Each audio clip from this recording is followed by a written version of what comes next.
Estamos haciendo A Tu Salud y tengo el gusto una vez más de compartir este programa con el doctor Roberto Herrera, médico neurocirujano de la ciudad de Pergamino y también reside recién en el bloque anterior de toda la República Argentina porque bueno, tiene una intervención en todo el país, desde Capital Federal, desde Pergamino y desde otros lugares, practicando su especialidad en todos lados. Así que bueno, bienvenido, gracias por estar con nosotros Roberto y por este tiempo que te robamos. Bueno, buenas noches, gracias a ustedes. No, Siempre por favor, es un placer poder hablar con vos. En estos primeros dos bloques vamos a hablar de un tema que creo que le afecta a mucha gente, que tiene a grandes rasgos el nombre es lumbalgia. Así que vamos a definir qué es lumbalgia, La lumbalgia, si te parece, y cuáles son las aristas que tiene, por qué se provoca esto. Bien, la lumbalgia es, en el consultorio de especialistas, en mi consultorio, es la consulta más frecuente. ¿Ah, sí? Sí, es más que las cefaleas, de las cuales vamos a charlar un poquito también, pero la lumbalgia es, no hay quien no haya tenido un dolor de cintura, como le dice la gente. Y tiene hay varias formas de denominarlo, pero es el dolor de la parte baja y posterior de la espalda. Esto, se llama lumbalgia porque se origina en alguna de las estructuras relacionadas con la región lumbar, es donde están las vértebras lumbares, los músculos lumbares, los ligamentos de la región lumbar, los discos intervertebrales lumbares.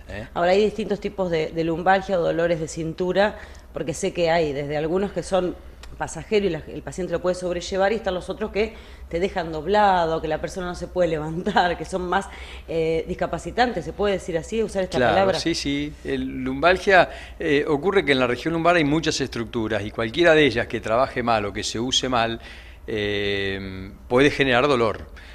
Puede haber una lumbalgia de origen muscular, una persona que no está entrenada, que no tiene una masa muscular adecuada, que un día se decide levantar, a correr del lugar una heladera, puede que sus músculos realicen una tracción, una fuerza más allá para la cual está preparado y genera una ruptura de fibra y un dolor. ¿Es como una contractura en el músculo? Puede ser no, desde un desgarro, una contractura muscular, una distensión de los ligamentos que son muy potentes allí. En la región lumbar tenemos músculos muy poderosos. Y cualquier lesión de estas estructuras blandas genera un dolor de cintura, conocido como lumbalgia. Un paciente que tiene un accidente, que se golpea la zona lumbar, puede tener un dolor por la masa muscular, por el hueso. Y uno de los motivos de consulta más frecuentes y de diagnóstico más frecuentes es cuando padecen alguna enfermedad del disco intervertebral lumbar. Eso es otra cosa. Es una de las causas de lumbalgia. Una causa muy frecuente de lumbalgia es la enfermedad del disco intervertebral. A ver, explícame un poquito qué es el disco intervertebral. Lo que la gente conoce como la hernia de disco lumbar. Y bueno, concurre y dice, doctor, tengo una hernia de disco. Bueno, el disco es un medio de unión que hay entre una vértebra y otra. Es un poderoso ligamento, es la parte blanda que tiene la columna que permite que nos podamos mover, flexionarnos y extendernos. Si no, la columna sería una barra rígida que no tendría función de flexión ni de extensión. Es como un almohadoncito, explico yo a los pacientes, que tiene una funda y tiene un relleno que es el núcleo.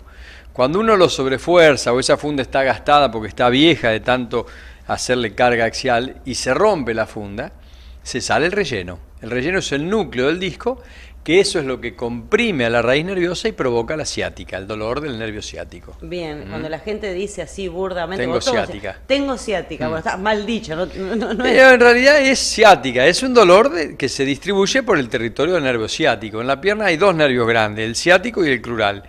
Cuando tenemos discos enfermos en la parte baja, el paciente va a tener repercusión en el territorio ciático, por detrás de la pierna. Cuando afecta a los discos más altos de la misma espalda lumbar, va a tener dolor del nervio crural en la cara anterior del muslo. Es un territorio distinto. Entonces de ahí decimos que tiene una cruralgia.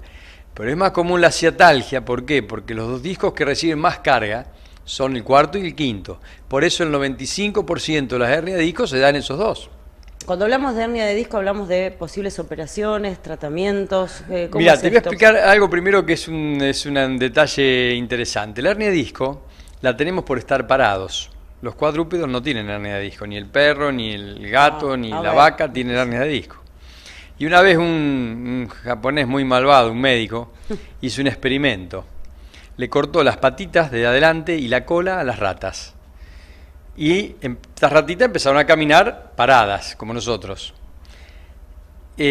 La tercera generación de ratas que caminaban paradas desarrollaron lo que se llamó enfermedad de la bipedestación, enfermedades que se adquieren por estar parados, por caminar en dos patas. O sea que nuestra evolución trajo aparejados algunos problemas también. Exactamente. Las enfermedades que se conocen como de la bipedestación son la hernia de disco, que es lo que desarrollaron estas ratitas, las varices, por ejemplo, porque las venas de las piernas al parar no les queda mucho más lejos del corazón. La sangre entonces queda estaciada ahí abajo. ¿Por qué no hay varices en los brazos? Porque le cuesta mucho más a la sangre volver en sentido contrario del corazón, tan largo trayecto, cuando estamos parados que si estuviéramos en cuatro patas. Las hemorroides son por estar parados. Las hernias en el abdomen, las hernias inguinales. O sea, el estar parados, las varices esofágicas, nos ha provocado estas enfermedades, entre las cuales la hernia de disco para el ser humano es una de las más frecuentes, más dolorosa, más temida. Muy temida por la gente en este sentido. Todos piensan, y vuelvo con la pregunta anterior, para que la buena explicación que me diste respecto de que era un japonés el que hizo esto. Sí, Yamada, doctor Yamada, creo que era japonés. Bueno, en esto de que cuando alguien le dice tenés una hernia de disco, va al quirófano seguro. No. El 95% de las hernias de disco no se operan. Bueno. Responden con tratamientos médicos. Hay pacientes que tienen hernias de disco enorme, que uno las ve en la resonancia hoy en día, que se pueden estudiar perfectamente. Pacientes, hasta a muchos le hemos dicho, mira, esto te vas a tener que operar. Pacientes fóbicos que no han querido operarse, que esperan, le hacen una resonancia al año y la hernia de disco no está más. Yo tenía un maestro en España que decía, el que se aguanta un año de la hernia de disco se cura. Y es verdad porque... ¿Y por qué se cura? Porque se seca sola, porque el organismo tiene medios para reducirle el tamaño, porque se va deshidratando. Del 5% que quedan, que no responden, que no se curan solas y que no responden a la kinesiología, a las terapias físicas, analgésicos, antiinflamatorios, que cada vez hay más, hay tratamientos mínimamente invasivos. Hoy en día hacemos muchas cosas por punción. Se hacen tratamientos nucleoplastia, se llaman, nucleolisis, con gas, con ozono, por ejemplo, que tenemos mucha experiencia, más de 2.500 casos, y hoy se hace en muchos lugares del mundo. Con radiofrecuencia se puede lograr lo mismo. Hay nucleotomías percutáneas que se hacen por aguja, o sea, se puede sacar un disco a través de una aguja. Lo que queda a la cirugía hoy es el paciente que no aguanta el dolor, que no tolera el dolor, claro, que viene al consultorio y dice, doctor, hágame algo porque esto no lo tolero. O bien cuando han aguantado el dolor y aparecen los síntomas de pérdida de fuerza o pérdida sensitiva, que uno puede dejarlo con un tratamiento, por supuesto, ya conservador, porque en otro campo. Puede no recuperar. Afecta también los miembros inferiores, ¿no es cierto? Ese dolor, claro, que realmente lo que dice el paciente es que ese traslado se refleja en la pierna. Se refleja en la pierna. Si es el ciático, se va a ir por atrás, generalmente, y si es el nervio de adelante, que es un disco más alto, por delante. Pero siempre se irradia la pierna. Roberto, antes de entrar en el próximo bloque, ya tenemos que hacer la pausa donde vamos a hablar de otras alternaciones de la columna vertebral. Esto que me estás relatando ahora, ¿se puede prevenir de alguna manera la gimnasia, el estar bien parados, la postura? ¿Hay alguna forma de prevenirlo? Sí, seguro. La mejor prevención es la actividad física, mantener, o sea, todo el peso que uno carga sobre el disco se ve aliviado si uno tiene una buena masa muscular, si tiene buenos abdominales, si tiene buenos lumbares, hasta podremos prescindir del hueso.